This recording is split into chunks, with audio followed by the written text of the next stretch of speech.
말씀은 사무엘상 18장 1절서부터 9절까지 말씀입니다. 구약성경 438쪽입니다. 구약성경 438쪽. 사무엘상 18장 1절에서부터 9절까지 말씀입니다. 이 말씀을 저와 여러분이 한 절씩 다 함께 교독하도록 하겠습니다. 이는 이 시간 우리에게 주신 거룩한 하나님의 말씀입니다. 다윗이 사울에게 말하기를 마침에 요나단의 마음이 다윗의 마음과 하나가 되어 요나단이 그를 자기 생명같이 사랑하니라. 그날에 사울은 다윗을 머무르게 하고 그의 아버지의 집으로 다시 돌아가기를 허락하지 아니하였고 요나단은 다윗을 자기 생명같이 사랑하여 더불어 언약을 맺으며 요나단이 자기가 입었던 겉옷을 벗어 다윗에게 주었고 자기의 군복과 칼과 발과 띠도 버리하였더라. 다윗은 사울이 보내는 곳마다 가서 지혜롭게 행하매 사울이 그를 군대의 장으로 삼았더니 온 백성이 합당히 여겼고 사울의 신하들도 합당히 여겼더라. 우리가 돌아올 때 곧 다윗이 블레셋 사람을 죽이고 돌아올 때 여인들이 이스라엘 모든 성읍에서 나와서 노래하며 춤추며 소고와 동시를 가지고 왕 사울을 환영하는데 여인들이 떠나며 노래하여 이르되 사울이 죽인 자는 천천히요 다윗은 만만이로다 한지라. 사울이 그 말에 불쾌하여 시민도 하여 이르되 다윗에게는 만만을 돌리고 내게는 천천만 돌리니 그가 더 얻을 것이 나라 말고 무엇이냐 하고 그날 후로 사울이 다윗을 주목하였더라. 아멘. 이 시간에는 사무엘상 18장 1절에서부터 9절에 있는 말씀을 가지고 성도의 의무라는 제목으로 하나님 말씀 전해드립니다. 여러분, 군인이라면 군인의 의무가 있고 또 가정에서는 가장으로서의 의무가 있고 또 자녀로서는 부모에게 자녀로서의 의무를 감당해야 되는 것입니다. 특별히 군인에게 있어서 명령은 어떻게 합니까? 생명과도 같이 지켜야 되는 것이죠.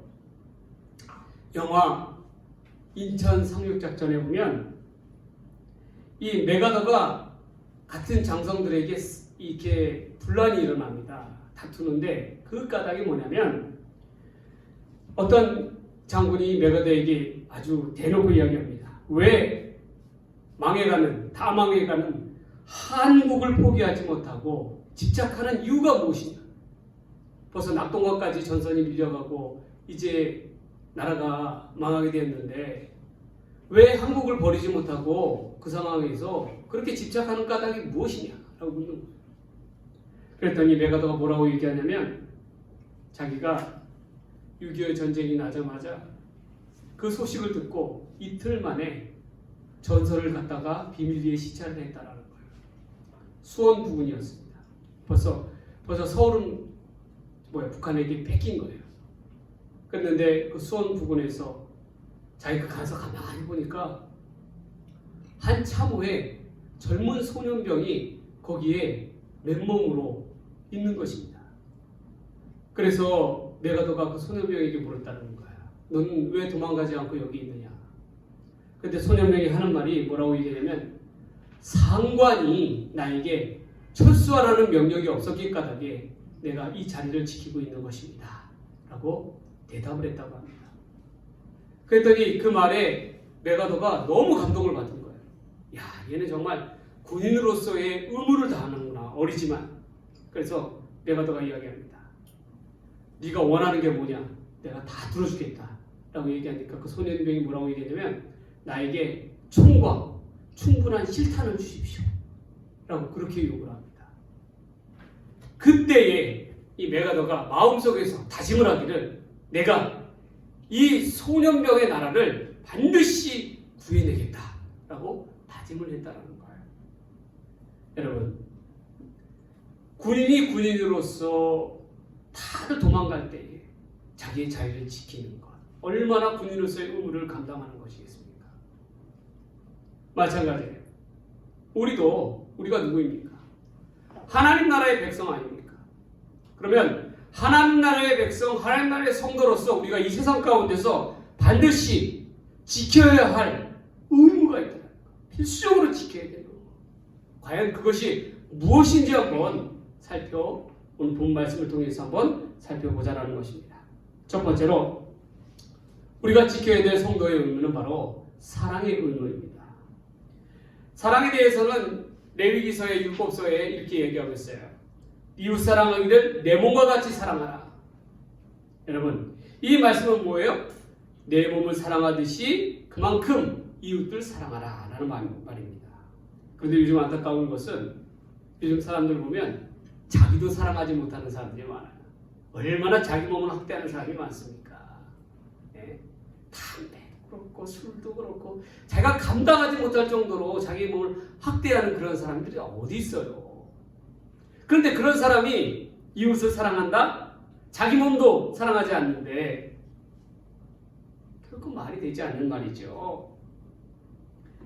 여러분, 자기를 사랑할 줄 모르는 사람은 남을 사랑하는 방법을 모릅니다. 그래서 우리는 먼저 사랑 이야기하자면 뭐부터 얘기되냐면 나를 사랑하는 법을 배워야 해요. 나를 사랑하는 법. 이것은 바로 율법이 이야기하는 옛 계명의 말씀입니다. 그런데 예수님은 달리 말씀하셔요. 예수님은 뭐라고 말씀하시냐면 내가 너에게 새 계명을 주겠다라는 거예요. 새 계명이란 어떠한 계명입니까? 바로 내가 너희를 사랑한 것 같이 너희도 서로 사랑하라. 옛 계명에는 사랑의 기준이 누구였어요? 나였어요. 나를 사랑하듯이 이웃을 사랑하라고 했는데 예수님께서는 거기에 더 나아가서 새 계명에서는 내가 너희를 사랑한 거, 예수님이 기준이 되는 거예요. 예수님이 너희를 사랑한 것 같이 너희도 다른 이들을 사랑하라라고 말씀하시는 거예요. 이 말은 뭐냐면 예수님의 사랑은 어떠한 사랑입니까? 예수님의 사랑은 이해 타산을 따지지 않는 사랑이에요. 그리고 이 예수님의 사랑은 거저주는 사랑입니다. 받는 사랑이 아니에요. 거저주는 사랑이에요.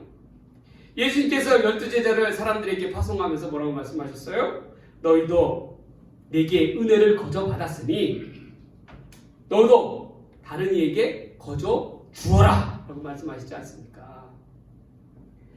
예수님의 사랑은 자기의 생명까지도 내어줄 줄 아는 사랑이셔요. 그렇게 까닭에 십자가상의 그 고통을 담당하시지 않으셨습니까? 예수님의 사랑은 바로 우리 성도가 반드시 추구해야 될 그러한 사랑의 의무입니다. 그것을 놓치지 마십시오.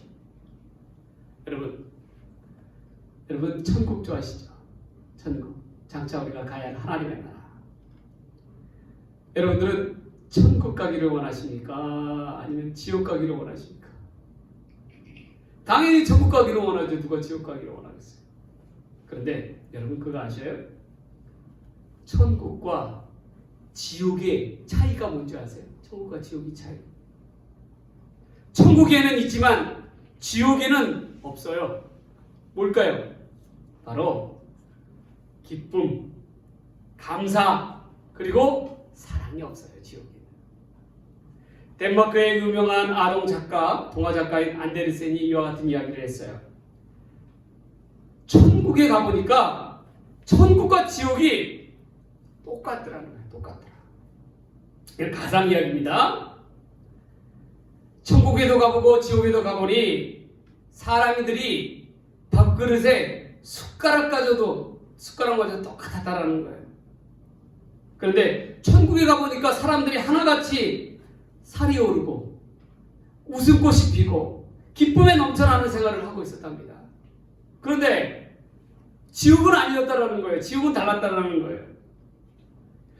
자기가 보니까 천국이나 지옥이나 자기 숟가락만큼 음식을 똑같이 주고 숟가락을 똑같이 주었다라는 거예요. 근데 숟가락을 자기 키만한 숟가락을 줬대요. 자기 키만한 숟가락. 삽 같은 거 있죠. 삽같이. 그런데 법칙이 있는데 그곳에는 반드시 자기 숟가락으로 그 끝을 붙잡고 먹어야 한다는 거예요. 그랬더니 지옥에서 난리가 났습니다. 왜 난리가 났느냐? 제 숟가락으로 열심히 음식을 퍼 담긴 했는데 어떻게 해요? 입에 넣을 수가 없는 거예요. 입에 넣을 수가 없는 거예요. 그러니까 사람들이 신경질이 나가지고 긴 숟가락을 가지고 뭐라고 했냐면 음식은 안 퍼담고 어떻게 돼요? 앞에 사람 머리를 갖다 때리고 있더랍니다. 왜 이놈아 왜 그걸 나한테 안 주냐 그러면서 서로 원망하면서 음식은 못 먹고 싸우고 있다라는 거예요. 그런데 천국은 다르더랍니다. 천국은 충분히 먹고 싶은 대로 먹고 서로에게 감사 인사를 전하고 있다라는 거예요.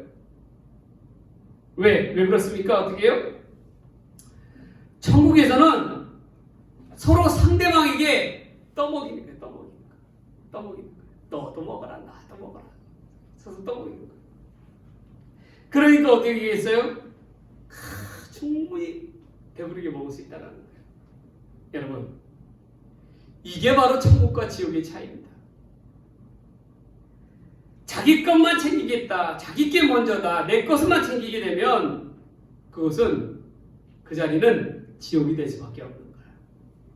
그런데 어떻게 되세요? 서로 위하고 서로 사랑하고 서로 베풀고 서로 나눌 줄 알면 어떻게 돼요? 그 자리가 곧 천국의 자리가 될 수 있다. 천국과 지옥에는 바로 이러한 차이가 있었어요.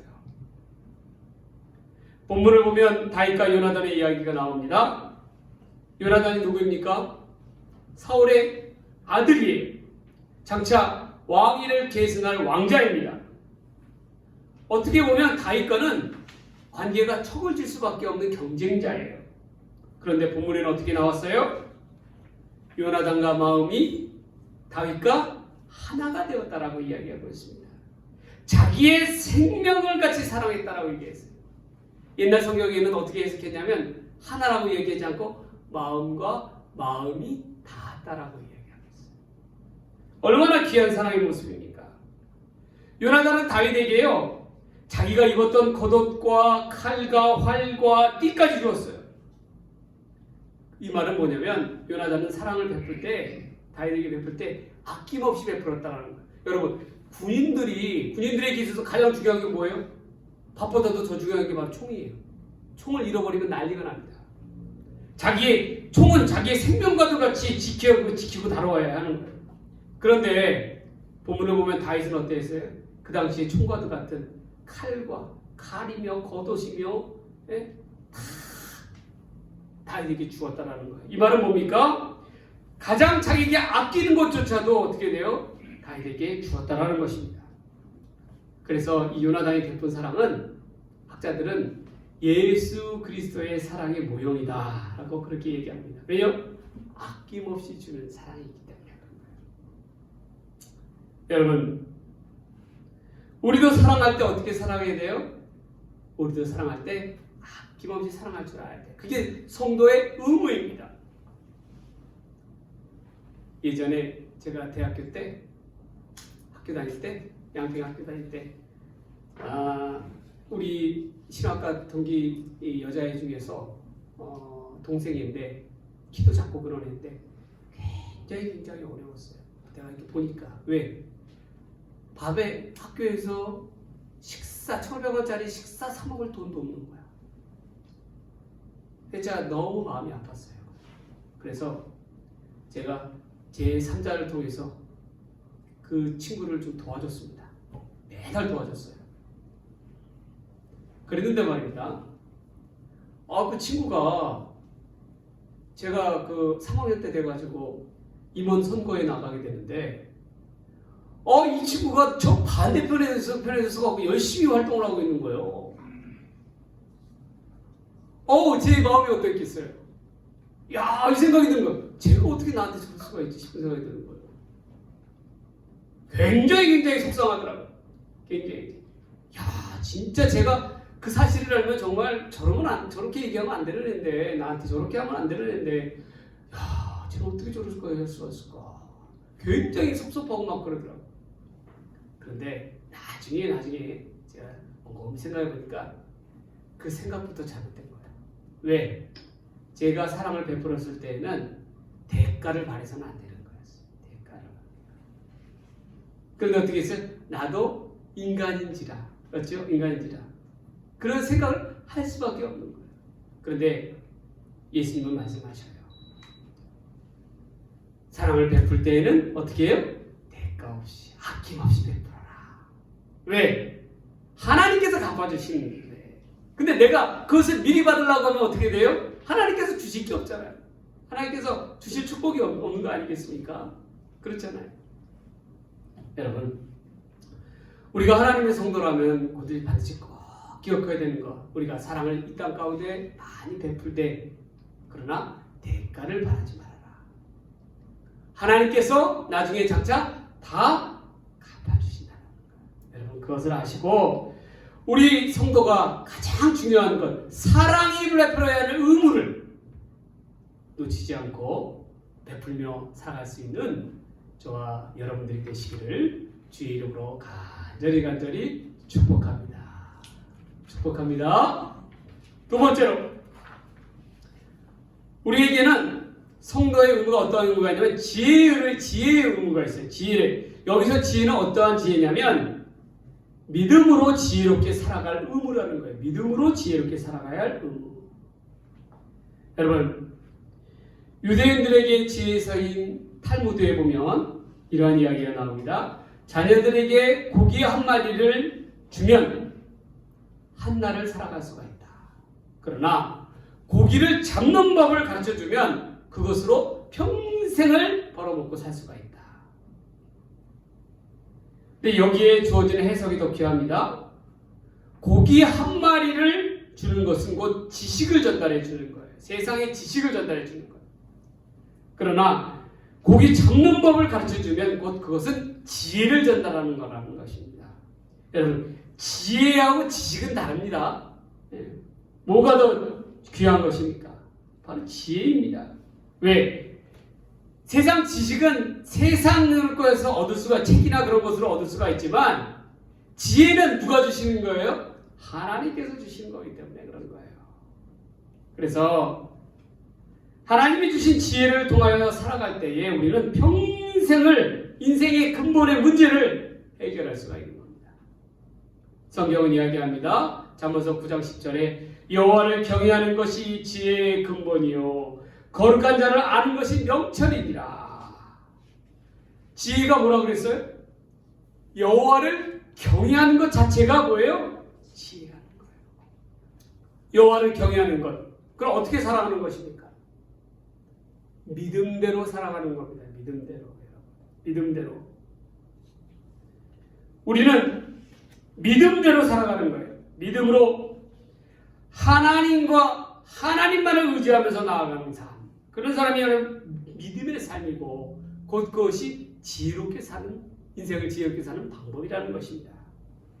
오늘 본문에 보면은 5절에 이와 같은 이야기가 나옵니다. 다윗은 사울이 보내는 곳마다 지혜롭게 행했다라고 했어요. 지혜롭게 행했기 까닭에 사울이 그를 군대 장관으로 삼았더니 백성들이 합당히 여겼고 사울의 신하들도 합당히 여겼다라는 거예요. 왜? 다윗이 지혜롭고 행합니다.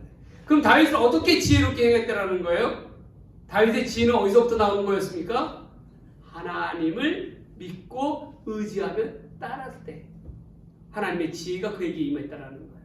다윗은 어떠한 일을 행함에 있어서 항상 어떻게 했어요? 하나님 앞에 하나님께 묻고 나아가는 사람이었다라는 거예요. 하나님을 의지하고 나아가는 믿음의 사람이었다라는 것입니다. 그런 까닭에 믿음의 사람에게 하나님께서 무엇을 주셨어요? 지혜를 허락하여 주셨다라는 거예요. 그런 까닭에 다윗은 시간이 지나면 지날수록 어떻게 됩니까? 흥황하여지고 잘 되어갑니다. 반면에 사울은 어떻게 되죠? 사울의 집안은 점점 기울어 간다는 거예요. 그 까닭이 어디에 있었어요? 바로 하나님을 의지하고 믿고 따라가는 자와 그렇지 않고 자기의 마음대로 살아가는 자, 그 차이라는 것입니다. 여러분, 사울왕은 어떻게 행동했습니까? 사울은 다윗과 달랐어요. 하나님의 말씀에 하나님이 하지 말라 하는 것은 꼭 어떻게 해요? 하고 하나님이 하라 라고 명한 것은 어떻게 됐어요? 하지 않았어요. 다윗과는 꼭 정반대의 삶을 살았습니다. 왜 그랬어요? 사울에게 있어서는 하나님보다도 백성들의 눈치를 살피며 살아갔다는 거예요. 그러한 까닭에 사상 사람들의 눈을 의식하며 살아갔기 까닭에 백성들의 민심에서 추징했기 까닭에 사울은 하나님을 의지하기보다는 세상을 더 의지하는 사람이었다는 거예요. 요즘 여러분들도 보세요. 우리도 보세요. 우리가 세상을 의지하며 살아갑니까? 하나님을 의지하며 살아갑니까? 여러분 스스로에게 한번 물어보세요. 다윗과 살아가고 있습니까? 지혜로운 다윗과 같이 살아가고 있습니까? 아니면 불순종한 사울과 같이 살아가고 있습니까? 하나님께서 사울을 버리게 된 결정적인 사건이 뭐였어요? 바로 아말렉과의 전쟁이었어요. 그 전쟁에서 어떻게 했어요? 아말렉이 어떤 사람들이었습니까? 출애굽해서 피곤에 지쳐있는 그러한 이스라엘 백성들의 끝을 쫓아가서 어떻게 돼요? 그들을 약탈하고 죽이는 데 앞장섰다는 거예요. 온갖 악행을 저질렀다는 거예요.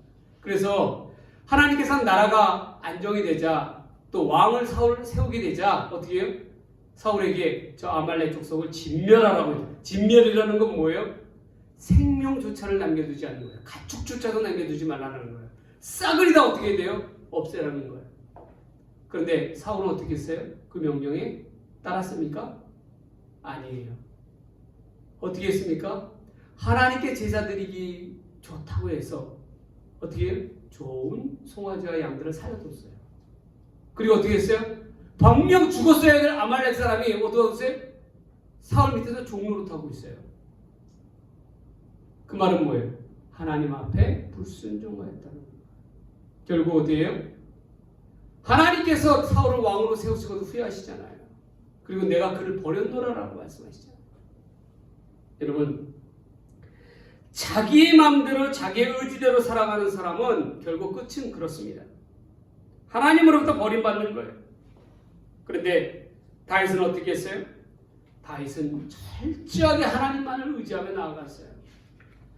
설령 그것이 도망자의 삶이라 할지라도 어떻게 됩니까? 하나님을 의지하며 나아갔다는 거예요.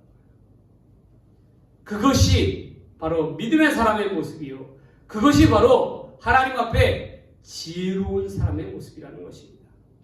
우리 성도들은 이 땅을 살아갈 때 늘 우리에게는 선택의 기로에 있어요. 우리가 사울의 삶을 따라가 살 것이냐 아니면 다윗의 삶을 살 것이냐.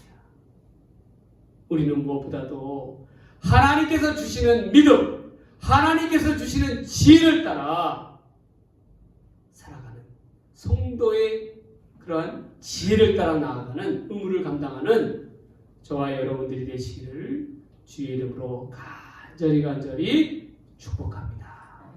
축복합니다. 자, 마지막 세 번째입니다. 마지막 세 번째로 성도의 의무는 뭘까요? 바로 영광의 의무입니다. 영광의 의무. 오늘 본문에 보면 다윗이 무시무시한 장수 골리앗을 물리치고 승리하며 개가를 부르며 돌아오죠. 그때 이스라엘의 여인들이 뭐라고 이야기해요? 노래를 불러요. 춤을 추면서 사울이 죽인 자는 천천히요, 다윗이 죽인 자는 만만이로다. 자, 여러분, 이러한 노래를 사울이 들었습니다. 사울의 심정이 어땠을까요? 사울이 얼마나 불쾌했겠어요. 이 전쟁의 스포트라이트를 누가 받아야 되는데, 왕인 내가 받아야 되는데 누구에게 돌아가고 있어요? 다윗에게 돌아가고 있다는 거예요. 물론 골리앗이 그토록 이스라엘을 비방하며 하나님의 이름을 더럽혔음에도 그 앞에 나서지 못하는 사울이었어요. 그 문제를 깨끗하게 누가 해결해 줬어요? 다윗이 해결해 줬어요. 그러면 다윗에게 얼마나 고마움을 느꼈겠어요. 그러나 그것도 잠시였다라는 거예요. 이 여인들의 노래 가사 소리를 듣고 어떻게 해요? 사울의 마음이 어떻게 돼요? 요동쳤다라는 것입니다. 여러분, 그런데 여기서 우리가 잘 봐야 될 것은 다윗이 그러한 노래를 들었으면 어떻게 해야 됐어요? 다윗이 좀 더 지혜로웠다면 어떻게 되겠어요? 앞장서서 그 노래를 그런 노래 부르지 말라고 말려야 되지 않겠어요? 근데 다윗은 어떻게 했습니까? 다윗은 그거에 동조하였다라는 거예요. 왜? 그거를 어떻게 알 수가 있어요? 침묵했기 때문에 그렇습니다. 침묵. 아무렇지도 않은 것 같이 가만히 있어요. 침묵은 곧 동의예요. 동의. 그 뜻에 동의라는 거예요. 그레인 까닭에 어떻게 했어요? 사울이 그 승리에서 주신 그 영광을 누가 주신 거예요? 하나님께서 주신 영광이잖아요. 하나님이 아니시면 전적인 그런 승리가 어떻게 올 수 있겠어요? 그럼 어떻게 됐어요? 다윗은 하나님께 먼저 영광을 돌리고 그 다음에 어떻게 됐어요? 자기가 전장에서 골리앗과 싸울 기회를 준 사울 왕에게 감사를 표해야 되는 거 아닙니까? 그런데 어떻게 했어요? 다윗은 오히려 자기가 그 영광을 어떻게 해요? 스스로 취해버렸다는 거예요. 결국 그게 나중에 얼마나 다윗에게 있어서 화근이 됩니까? 여러분, 우리도 세상에 나아가게 되면 늘 믿는 사람으로서 영광받을 일을 많이 해야 됩니다.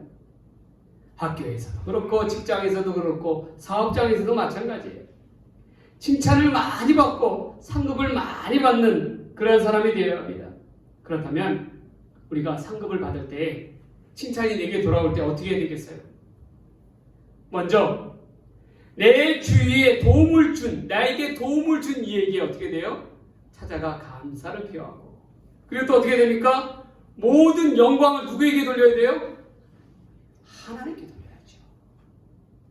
이것이 성도가 취해야 할 필수적인 의무이자 책임입니다. 그런데 그렇게 하지 않고 그 영광을 자기가 다 취하게 되면 어떻게 됩니까? 하나님께 돌릴 영광이 없다라는 거예요. 하나님께 돌릴 영광이 없다라는 거. 여러분, 우리도 본문의 다윗처럼 세상으로부터 불가능한 일을 가능하게 하고 안 되는 일도 반드시 이루어내야 합니다.